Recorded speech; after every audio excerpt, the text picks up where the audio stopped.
Oops. Well, I'll do the dreaded thing and roll some cigarettes.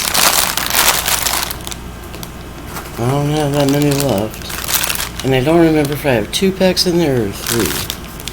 If I had 3, I wouldn't need to roll cigarettes, but I don't want to get up and check.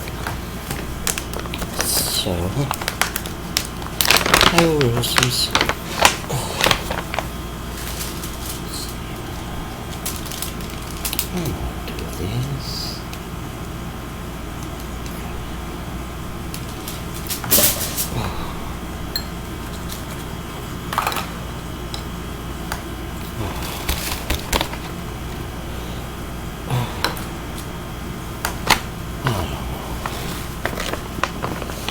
God said I can wait till Friday to call him in about.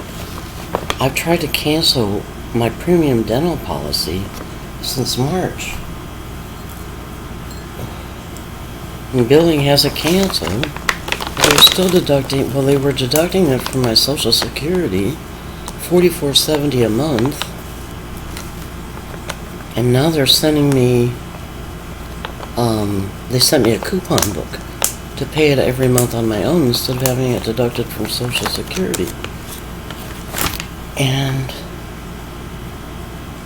I've been waiting for the deductions to stop and to get a refund for the $44.70 that I've had taken out since the end of March.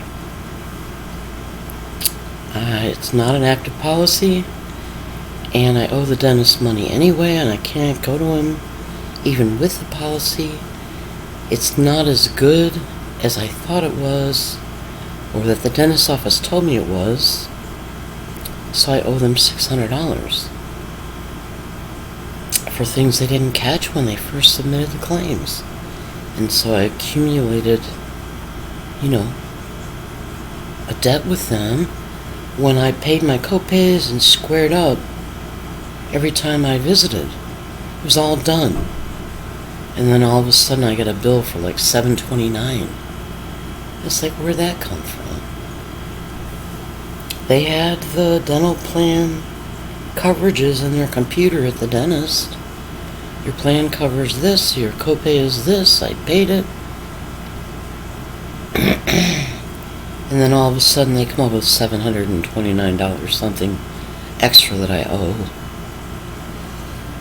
So I just, tried to cancel that dental plan, and as far as I know, it was effective for the month of March, but it was useless because I owed the dentist so much money they weren't going to see me. That was my last visit, and it was an emergency visit, so I'm kind of lucky they did see me, and I still owe them money for that. I owe them $105 for that, or maybe that part's paid, and so it's the fillings that turned out to be really costly.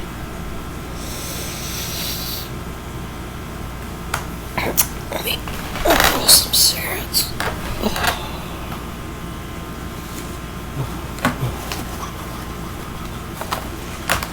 It is the kind of thing that happens to me, where a dental policy will say one thing, and they'll change it midstream and not notify anybody, or something. Or like, somebody high up calls them and says, look, we don't want this dental policy covering all that, so take some of it away and charge it. If somebody had said that, I wouldn't have come out any differently. So you don't like having higher ups on your case.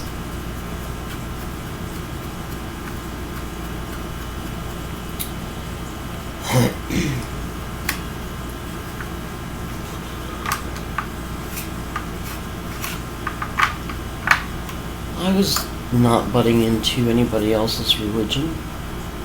I respect people's different views and different cultures of views. Like Muslims, the Quran is a pretty good book, just from the tiny little bit I know about it. It doesn't advocate violence, it's a wise book. The Bible is a wise book, But different institutions picked and chose and decided to be oppressive in the enforcement of religion to people. And I guess I'm a threat to that because if you hear me talk, God is a swell guy. And he doesn't interfere with people and their beliefs. That's my understanding.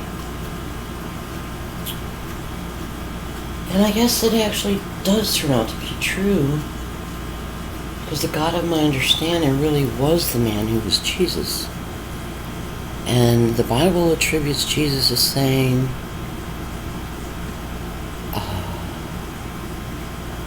you have to go through me, him, Jesus, to get a place in heaven. You have to go through me. So I always thought, no, I doubt that. You just have to be a good person. And maybe that's all he requires. He doesn't require you to say his name a lot or anything like that. Maybe he just requires you to be a good person and care about others. You know, so it's not like you have to Jesus, but he's going to be the judge of who gets to live in the next era where we are among safe people.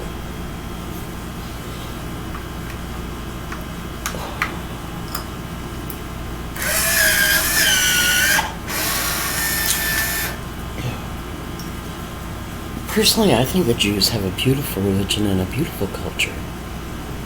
You know?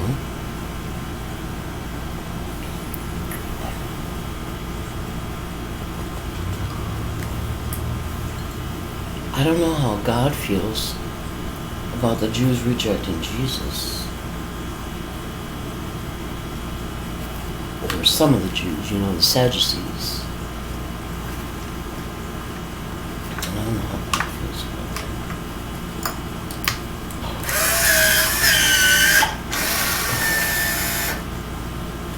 But you know, the Old Testament is so rich, and the Bible I have, which I am gifted to have, it's a gift. It was a gift that God put it in my path. It was actually something John Lansburg bought for Donna and Harry as a showpiece. Very pretty, very beautiful, scrolled wooden stand, which I didn't take.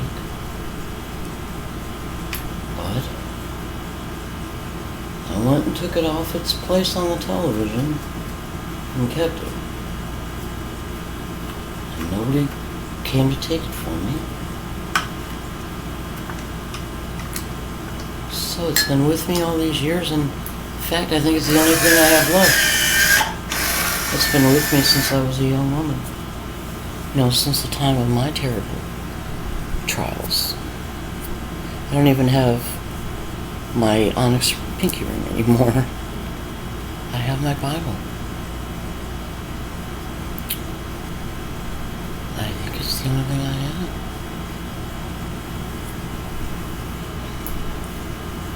But I didn't have my pinky ring during my trials either. I bought it when I was about 23 or 24.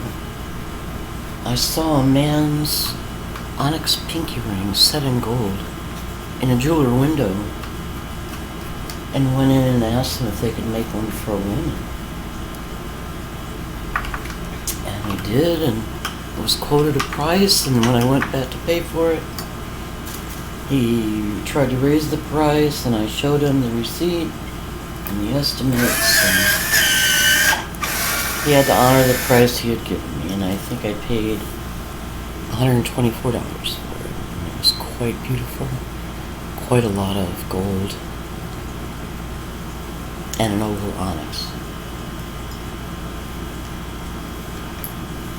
The next thing I absolutely fell in love with was a certain style of Movado watch.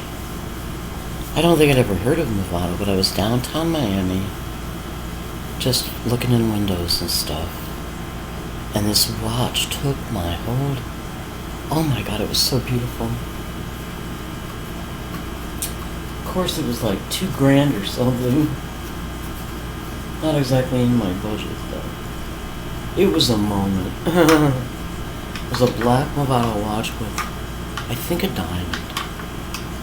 You know, at the 12.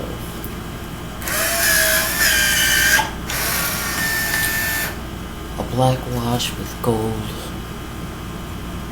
Black watch. No, it was like a black watch with a black band and a diamond. But the circle around the watch was gold, I think. It's the most beautiful thing.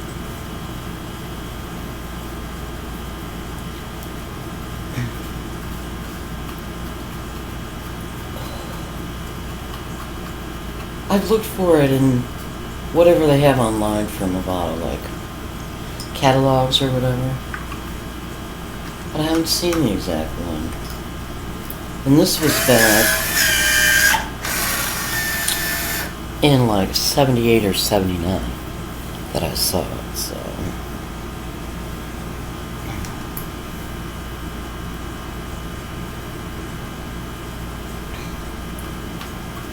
But the people in my world paid attention to things like that. I don't know if any of the Satanists, like Don and Harry or anything, knew that I'd had such a profound experience looking at a Movado watch or not. But it is the kind of thing they paid attention to. And more often than not, they'd eliminate it from the market. If I found something that was beautiful and uplifting, they didn't want other people to be beautiful, to see beautiful and uplifting things either, so they'd remove it from the market if they knew about it. And that's just the way it's gone. I was tortured after I healed a woman. I had healed people spontaneously. I'd have to think if it was ever conscious. But I would take on some of their symptoms and feel a little uncomfortable, and then the symptoms would resolve in me, and they would be healed. I don't know how many times I did it. It was a natural thing for me at a time when I believed I was loved, not just by Dino, but just by you figure your parents love you, that sort of thing. You know, you take certain love for granted sometimes. It was just something I was able to do. And then, when I was destroyed emotionally, I couldn't do it anymore. So you have to be a healthy person, you know, within your own rights, healthy. You know, but my rights were taken away from me, and I was no longer healthy in that way.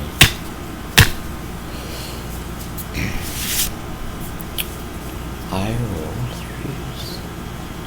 11. So that'll hold me for a while.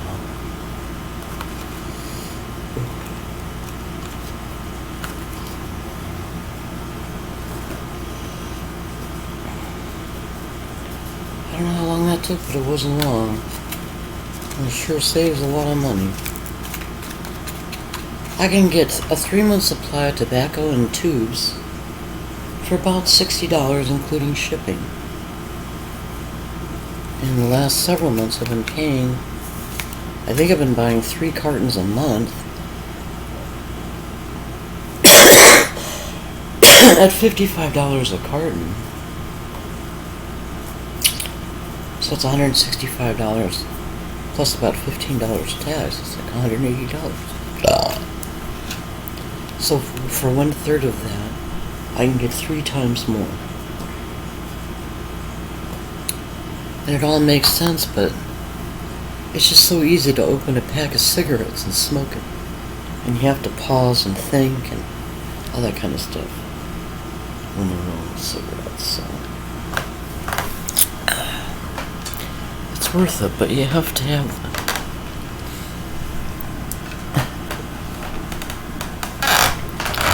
put a little work into it idea.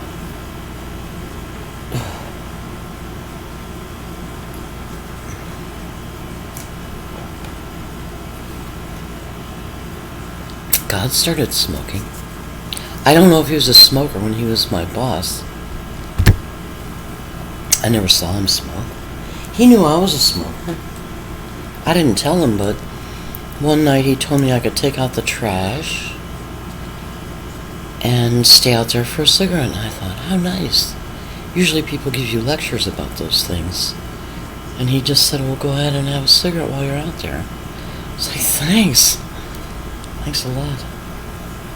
He was unusual, I mean.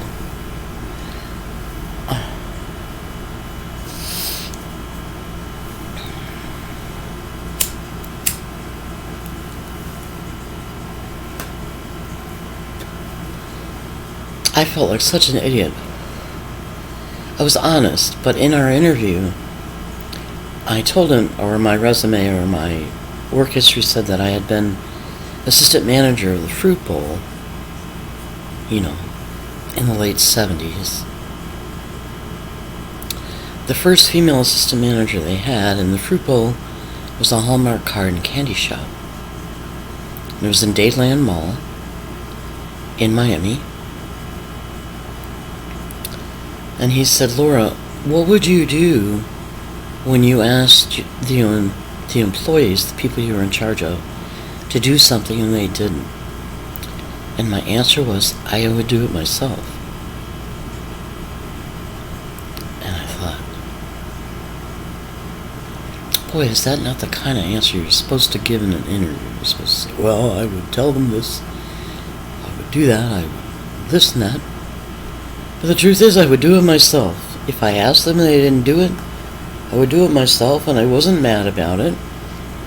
They were high school girls, so was I. And they got in these really interesting conversations, and they were friends, and they'd ignore me if, come closing time, I'd sweep or straighten cards or something. And, I got the job at Walden Books anyway, But I think you're supposed to have, well, maybe just for a bookseller job you're not, but if you're a manager, you're supposed to have managing skills.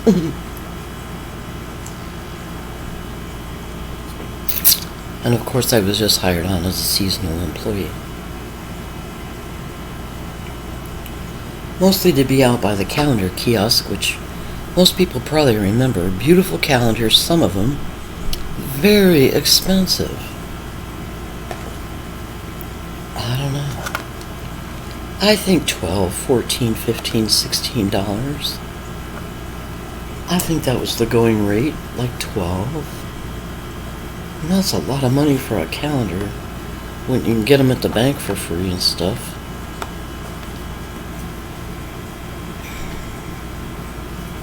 Some of them are quite nice,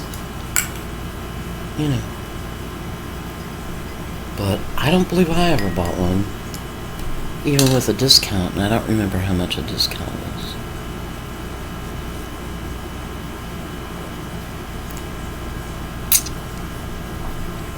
I did buy some books, and Richard Hanning Jr. had already moved to Kentucky, and he came back to do his Christmas shopping and just to visit me and Rich. And he did all his Christmas shopping for people at work in Kentucky at Walden Books. He bought them all books, and he said they were all very happy with them. And he had a chance to scope out God, because I had already probably told him, that I met God and I was in love with him. I was very honest with him. Around Christmas time, I'm not sure when I got an attorney and filed for divorce. Before Christmas, after Christmas, I'm not sure. It was before I left the job, and I was very honest with Richard Hanning Jr. I said, I love Paul. I don't love you anymore because I love Paul. And it was a hard thing to say, and it was a hard thing for him to hear.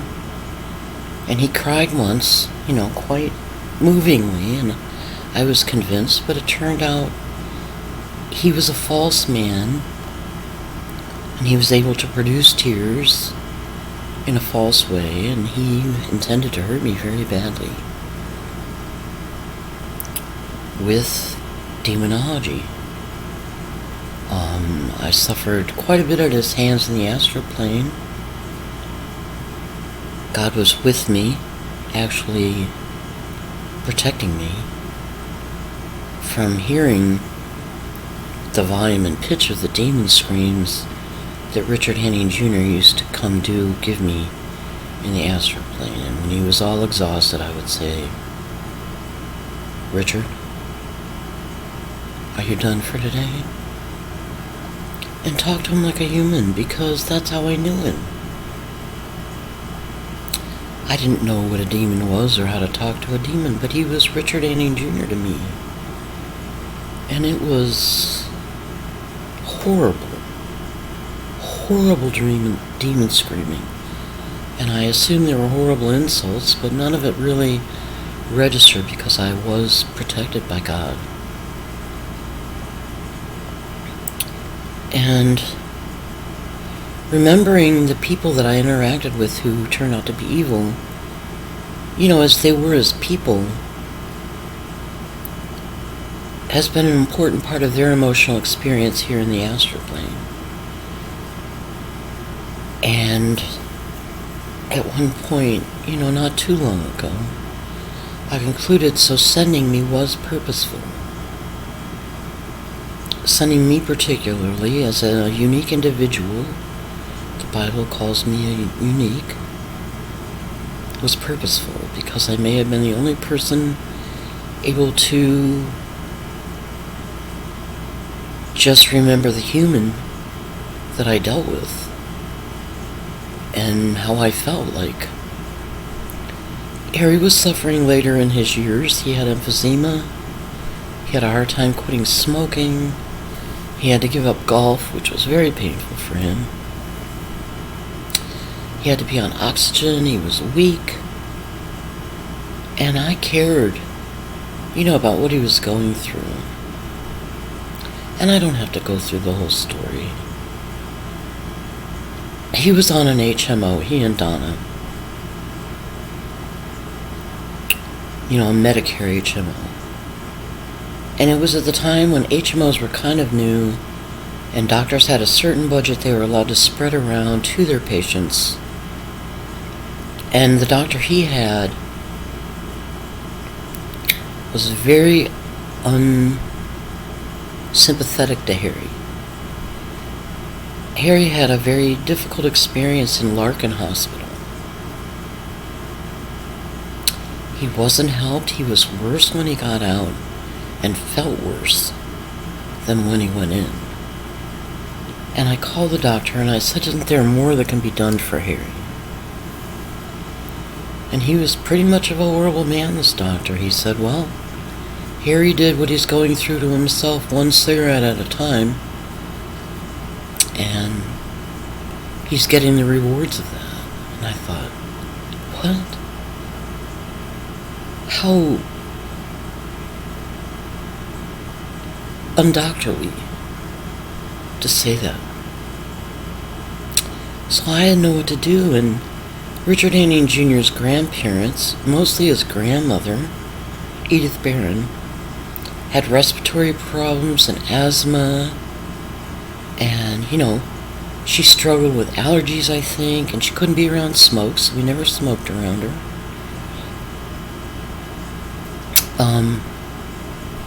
But she loved her doctors. And I asked her, "Would your doctors be able to help Harry?" Or your doctor, your respiratory doctor, the one she was so fond of. And she gave me his name and his contact information, which I gave to Harry. And Harry contacted him and made an appointment. Now, as far as I know, it was all out of pocket because he wasn't an HMO doctor. Power off. And I knew how upsetting that would be to Donna because Donna was very conscious of money and very insecure about money. And I'm not exactly sure what it cost Harry. I'm not sure he ever told me. But Harry saw this doctor, accepted some medications, including bucipyrone, which is an anti-anxiety medication. Because when you're trying to catch your breath, you can get anxiety that compounds your problem. And if you can treat the anxiety, you can breathe more calmly. And some breathing treatments or some other medications and some oxygen.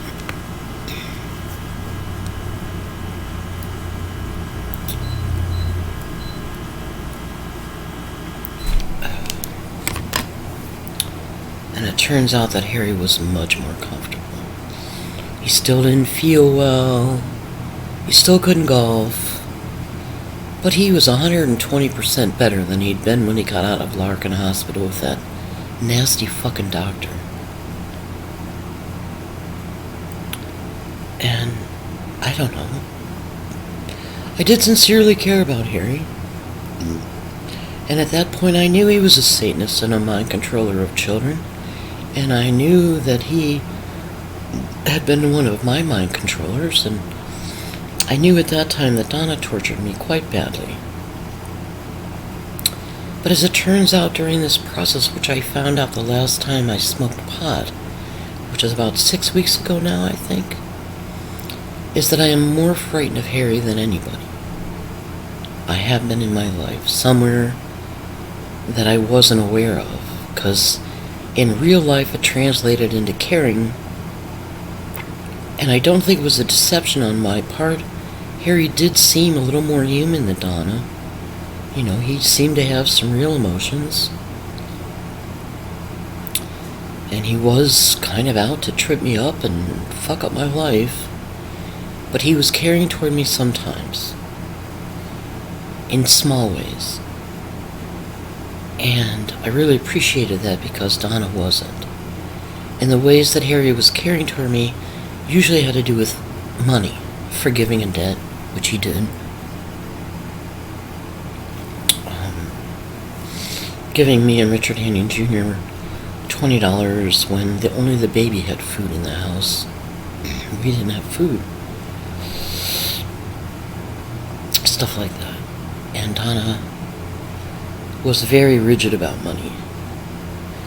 The understanding I had of her situation is that she'd grown up very, very poor during the Depression in Fostoria, Ohio. Her father was an alcoholic and he didn't work, and the mother supported the family. Iva Wagner supported the family by taking in laundry and doing seamstress work and things like that, I think. I think that's what she did, but there were 6 kids. Roger. Yeah, 3 boys and 3 girls.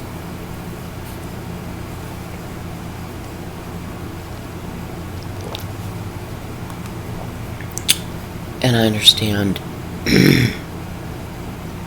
Holy was also very abusive. Donna's father.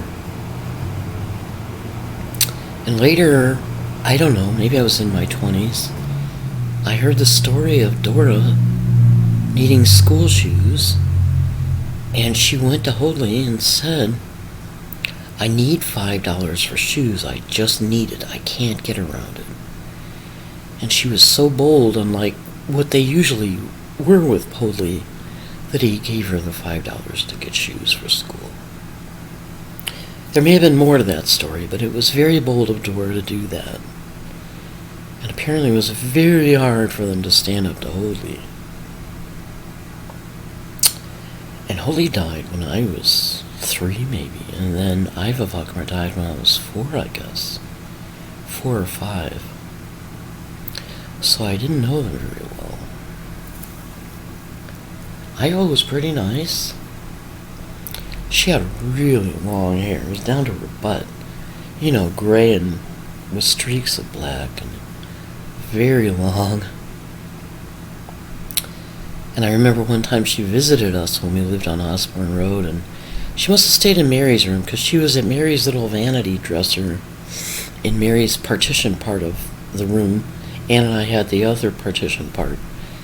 And Iva was putting her hair upside down and brushing that whole long thing. And then she'd put it up with hairpins. Not bobby pins, but hairpins. I remember that about Iva Wagner. And Holy, I really just don't remember.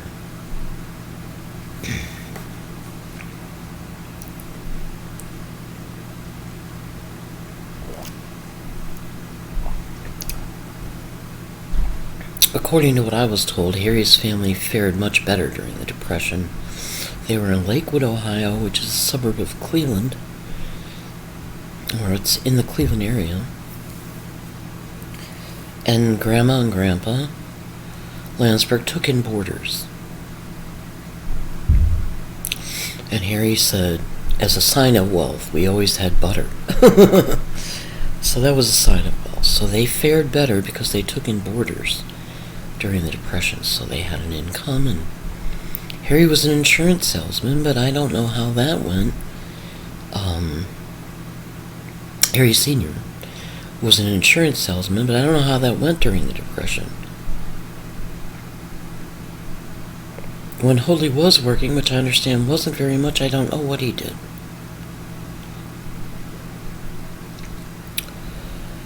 But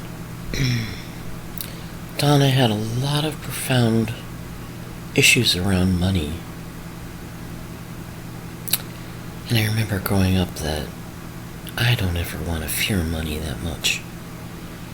I was an intelligent, capable young woman, and I felt that I could probably make a living and live reasonably comfortably in my life because I was willing to work hard and I was intelligent.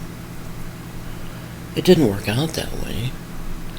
I was set up on jobs, not allowed to keep jobs. I was not allowed to have any kind of prominence in my life as a young woman. And then I married Richard Hanning Jr. because I was pregnant. We were living together and we were enjoying each other's time together and company. I remember one of my favorite times of our times was when we lived in an apartment and I didn't know I was pregnant. Trying to think. There was a time when he worked and I didn't, so he was paying all the bills. He didn't make that much money, but it wasn't an expensive apartment. But we would sit on the couch and watch this little black and white TV, and I would fall asleep with my head on his chest listening to his heartbeat. And I'd never had that experience before, and it was very comforting. And I slept very well, and I slept through every TV show we ever watched together. And then we got pregnant, surprise, surprise. And I decided to marry him.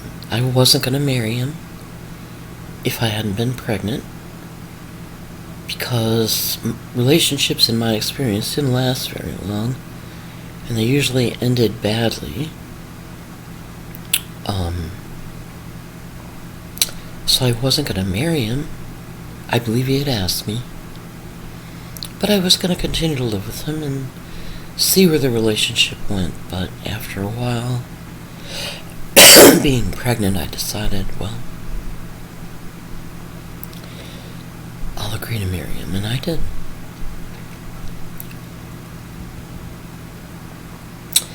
And I do believe he knew about me, and he deceived me from the beginning.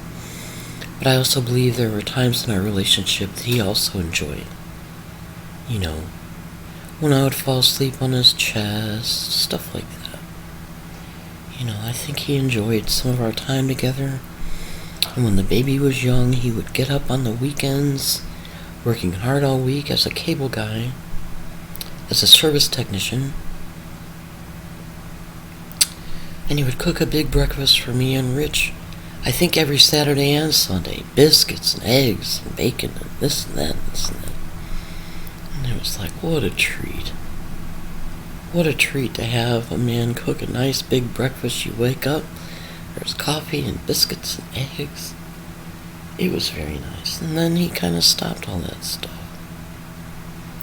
which I missed.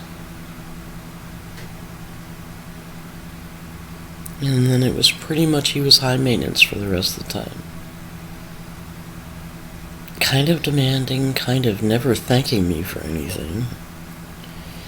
And if you are the woman of a household and you have moved more than once, you know how challenging it is, even if you have movers.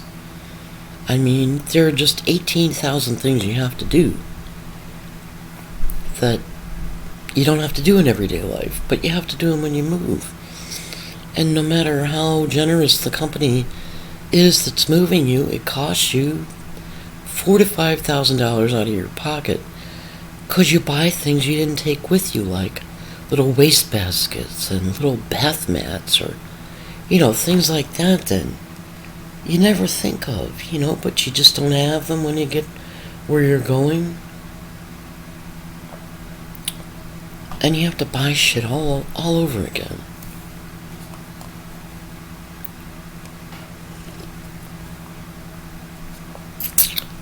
And I would handle all the moves and meeting with the different moving companies, taking the estimates, and doing whatever the company required.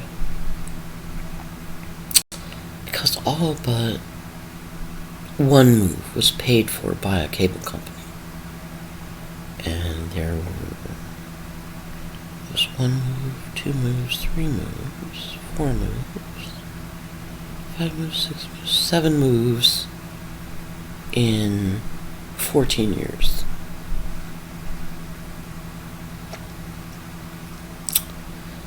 And boy, did I have to juggle a lot. And, oh God. When we left Bakersfield,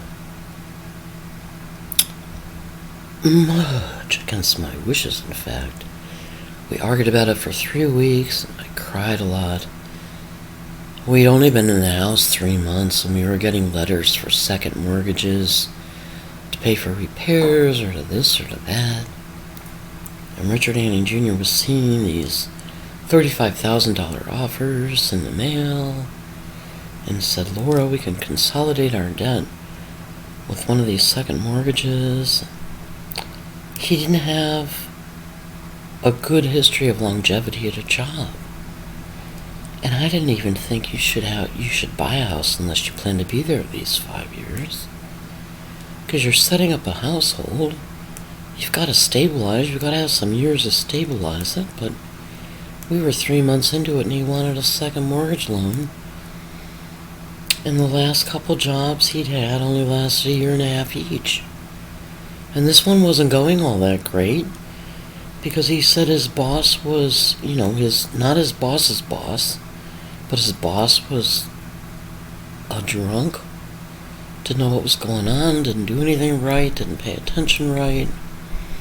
And the general manager was kind of a SOB, he was kind of a nasty guy.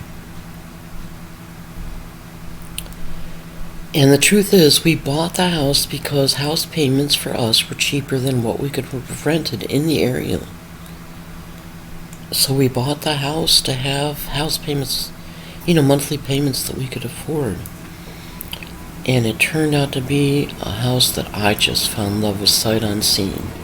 It wasn't on our realty list, but we were driving to one house the realtor had picked out for us to see. And we passed this beautiful little house with beautiful ash trees in the yard. 2 beautiful, huge blooming yellow ash trees. And we turned the corner and it had a for sale sign, and I said, wait, what about that one? And she looked on the list, it was under our budget, so it didn't show up on our list. I was like, oh, twist my arm.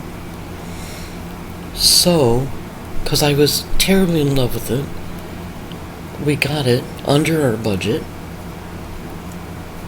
We could afford it. It had cement, I don't know what you call it, but it was landscaped. It had a sprinkler system. It had a back patio, a large back patio with a cover. It was yellow. It was a yellow house with 2 yellow ash trees. It turns out that getting the house and getting into the house was a fucking nightmare. Because my experience as a target has been the powers that be like to control things like what house you buy, to make sure they have things wrong with them, that you're always swamped in debt and all that crap. And this was off the radar, this one. Under our budget.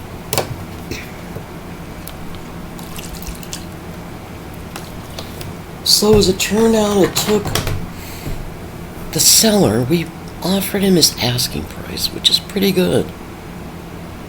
And it took the seller 3 weeks to a month to approve our offer. And I was like, why? We're giving you your asking price. What? We didn't try to go down even by 5 cents.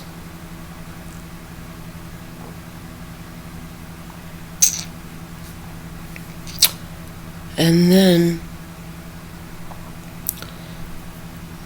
we secured the contract on the house, we moved to Bakersfield, and we asked the seller, could we move our furniture in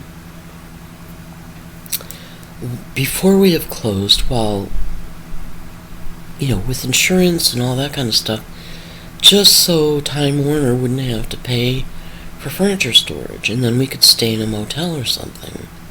I don't believe we asked to live there, we just asked to move our furniture in because storage was expensive.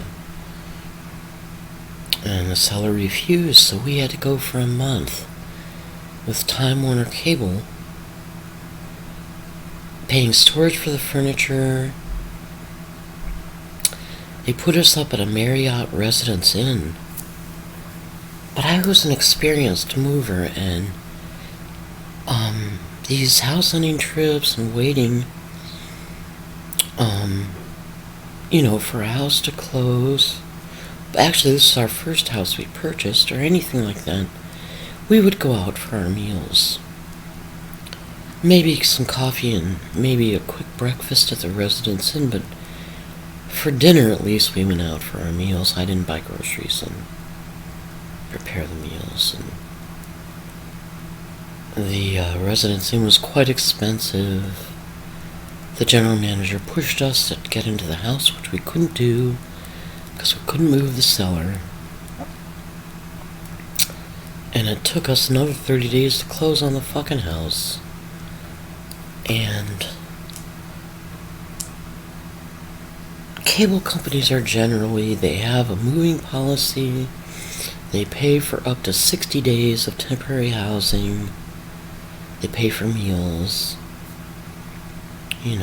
That sort of thing.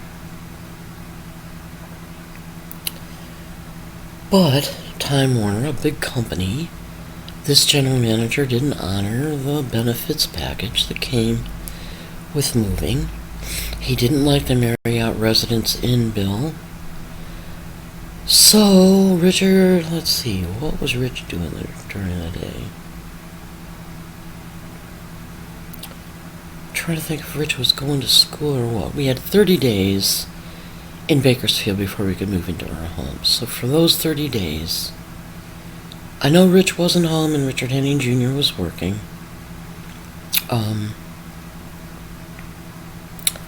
I went out to do the laundry one morning, and I was locked out of the room. So I went to the front desk and they said that Time Warner Cable was like $1,800 in arrears on the room. So I called Human Resources and I let her know, and she said, well, we're trying to get a check cut as soon as we can, and meanwhile, I think the Residence Inn let me back in. But Time Warner Cable wasn't in any hurry to pay that arrears, and I was very embarrassed about being locked out of the fucking room. The fucking Residence Inn room. So we had some room on a credit card, and I booked us at a local Best Western and got the fuck out of the Marriott Residence Inn. We paid for the Best Western room. Rich had one big bed and we had another. And we bought our meals in the Best Western restaurant and paid for them and then submitted them for reimbursement. So, as I remember, it was $39 a month. $39 a night. And then the restaurant meals were reasonable. And we were able to cover this at our own expense and be reimbursed. And I hope Time Warner squared it with the Marriott Residence Inn. And I hope I solved a big problem by moving to the Best Western. But it was a very uncomfortable situation, and it was the first time a cable company hadn't honored the basic moving package of a family in our experience. And we'd had some experience by then, Companies do a lot to recruit their technical operations managers and their managers. The moving package is generous: storage, furniture, temporary housing, meals, all that kind of stuff. But this general manager didn't honor those. His name was Bill Grinstead. He drove a Corvette and he was like 65. So, it was in this environment that Richard Hanning Jr. wanted to get a second mortgage on the house within 3 months, when a second mortgage would have locked us into our first mortgage and second mortgage for a very long time, like 20 years on the second mortgage and 30 years on the first mortgage. And he didn't have a good work history. He didn't last at jobs. So I cried and I made my arguments, but I learned with Richard, I am not a fighter. I get ill. I can't fight continuously. I'll fight for what I think is right up to a point, and then I just get sick and I can't fight anymore. So he held out longer than I did. We got the second mortgage. We consolidated our debt, which helped a little with our monthly expenses, but we were going to be okay in our monthly expenses anyway, because our house was reasonable. But it just locked us in for so long for a guy who had a terrible work record of not lasting longer than a year and a half. And I don't even know how that job ended. I'm trying to think. Because we went to Louisiana after that. I don't even remember if he got laid off. I'm trying to think. But I know he was talking to a headhunter. A southern man by the name of Mike Paske. P-A-S-K-E. And Mike would spend hours on the phone with me for some ungodly reason,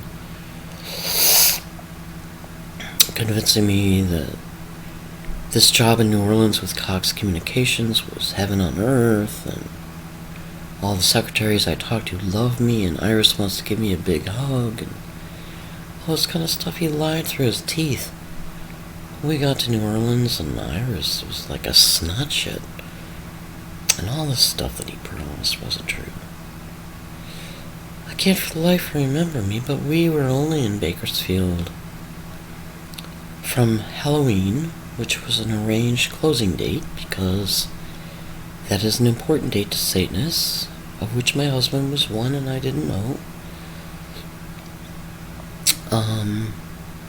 to the end of December of the following year. So it wasn't even a year and a half this time. So we were either going to walk out on 2 mortgages, a first and a second, and file bankruptcy, or what were my options? I worked so hard to solve those problems, I really did. At one point I even told my son Rich, honey, I don't have anything to spare. I'm hardly going to be able to support you emotionally during this time because I am just inundated with trying to solve this problem. I honestly believed, I don't know if everybody had this experience who was facing bankruptcy to believe this, but I had to say for me, because I was a target and because I was reading the radar, in the air, that filing bankruptcy was like suicide. We weren't going to survive it. The Republicans were still trying to reinstate debtors' prison at that time. They never were able to do it, but boy did they give it the good old college try. And it just, I had to find a solution other than filing bankruptcy. And it occurred to me to find a company that would rent out the house. And we could pay the mortgage and the second mortgage. Keep ownership of the house, be good to the second mortgage, and move. And the first company I talked to, I don't even want to talk about it. The second company I talked to, the woman was just wonderful. And I have to think. They would screen the renters, they would find the renters, they would collect the rent, they would take the maintenance complaints, they would fix the maintenance problems, at our expense, of course, and all this paperwork and all this nightmare for $65 a month. And it was a part of a realty company that did this. And her name was Chris with a K Stevens. And she was lovely. And she was so easy to work with. And we moved to Louisiana. Chris took care of the house. The first tenants, she was hearing impaired, the female. The first tenants vandalized the house when they left. The garage door was broken, the house was a mess. Chris was up in arms. But we had changed when we bought the house from trying to get a policy with State Farm, which I had had all my life, car policies, and one business policy and maybe some renter's insurance. I'm not sure if we ever got renter's insurance. To Allstate. State Farm didn't want to insure the house because they said it needed a new roof, and it didn't. It needed patching. And Allstate covered the house. And when this occurred, Allstate covered it under vandalism, and we didn't have to pay for the repairs and the garage door repair or the new garage door, and then the new garage door broke, but the garage company fixed it at no charge. And we had a home warranty on the house, AHS home warranty, American Home Shield. Didn't do much good, because they promised that you would have a $35 copayment for every repair you asked for, and every repair usually costs less than $35. It'd be like pulling wisdom teeth to get them to replace a hot water heater, stuff like that. So it didn't work out all that well, but... And,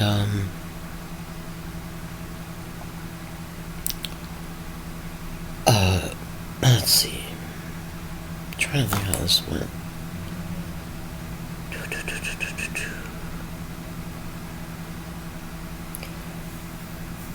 I think it was when the second tenant, must have been after the second year, moved out. I would call the water company in Bakersfield to put the water back in our name while it was a vacant apartment, a house. And the water company lady said, well, where's your address? And I told her. She said, well, I'm interested in buying a house like yours. And she said, well, why don't we do it? You and me, cut out the realtors, save you 7% for realtor fee and all that. And I'm like, are you fucking kidding me? It takes brokers and lawyers and real estate agents and FHA inspectors and other inspectors and all this kind of stuff to sell a house. You think I'm going to do that with you and you're the water company lady and I don't know you? I thought she was insane. And I said, well, I'm not willing to do that. And I understand how complex it is, and I know I can't do it myself. But I contacted Chris Stevens, and she was associated with a realty company that bought and sold properties. And I asked her if she could recommend a realtor, and she did. And he was a fine gentleman. I never met him. I think I saw his profile picture on the internet. But he was a professional and he was a gentleman. And the woman from the water company agreed to buy the house. It had increased in value to such an extent from when we bought it, almost doubled. So with the sale and the realtor fees and all that, we were able to pay off the first and second mortgage. Realtor got his money. Chris got my undying gratitude for recommending him. And he said that water company lady put him through his paces. He said it was so stressful he didn't know if he was going to be able to continue after a while. And I had talked to that weirdo on the phone, and I understood. I thanked him profusely. But we paid the first and second mortgage and had $10,000 profit. So that was a miracle, and that happened right as we were leaving Louisiana coming to charter, because I remember Richard Hanning Jr. came to me with the news about the $10,000 extra. So we put it in the bank, and I was very happy about it. And I was early on falling in love with Paul at that time. So I was kind of being fake, as if I were happy with Richard Hanning Jr. and stuff, and the women at work seemed to be picking up something between Paul and me, and I don't know how they did it. I guess I was happy, and maybe he was happy or something. One of them talked to me telepathically, and I didn't know what to do. She said, "Are you in love with Paul, Laura?" And he was my boss. And I told her telepathically, I need this job. I need to keep this job. And then she said to me telepathically, Paul has been unhappy for a very long time. And then I admitted to her that yes, I am in love with him. But that didn't work out. She tried to set me up, plant stuff in my lockers if I were stealing from Walden Books, and I wasn't. But I smelled it. I've been a Target for so long. I have so much Target experience I could share with you that I brought my own padlock from home instead of using one of the work ones to lock my purse in my locker. Because Donna was the closest thing to an assistant manager they had, and I knew she would have the keys or the combinations to all the padlocks. So the only way to avoid myself from being set up as committing shoplifting from the company, from the store, was to bring my own padlock. And somehow, by some miracle, Paul walked into the back room just as I was telling Donna, well, I brought my own lock from home. And Paul picked up on what was going on. He knew what was going on. He knew I knew I was a target, and that Donna was setting me up. I have dodged so many setups. I don't know. Shoplifting was a big one. I've never shoplifted. But I would be shopping, like in Miami at Dayland Mall or something, and I would have the feeling that people were going to try to slip things in my purse or my pocket to then catch me shoplifting. So I was careful to keep my purses closed, but some of them were just open purses, so I stopped that. I bought closed purses, and I would walk with my arms close to my pockets so nobody could bump into me and slip something into my pocket. And I avoided shoplifting like that happened a half a dozen times. I don't know, they've been on my ass for so long.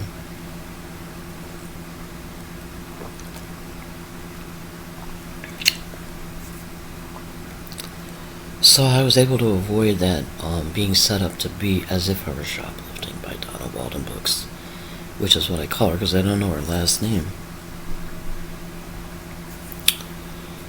And Paul saw it. Now, Paul and I were in telepathic contact the whole time. Mostly him to me. He was with me, he was guiding me, like helping me shelve books, and I don't know how he did it, because I think he was busy wherever he was. I mean, a lot of times he wasn't at work, but he was with me. And he would shelve books with me, and he just put his gentle love all over me, and I had just one pleasant moment after another for 7 months. And then I got sick. Which he knew was going to happen. Maybe not right away, but he knew it was going to happen. I was horribly abused and tortured. My subconscious was a mess. He poked around in there once and I warned him off. I said, Paul, it's a mess in there. And at this exact moment, I don't even want to say the results of that for him. It's too difficult. So this, as long as anything, I'll upload.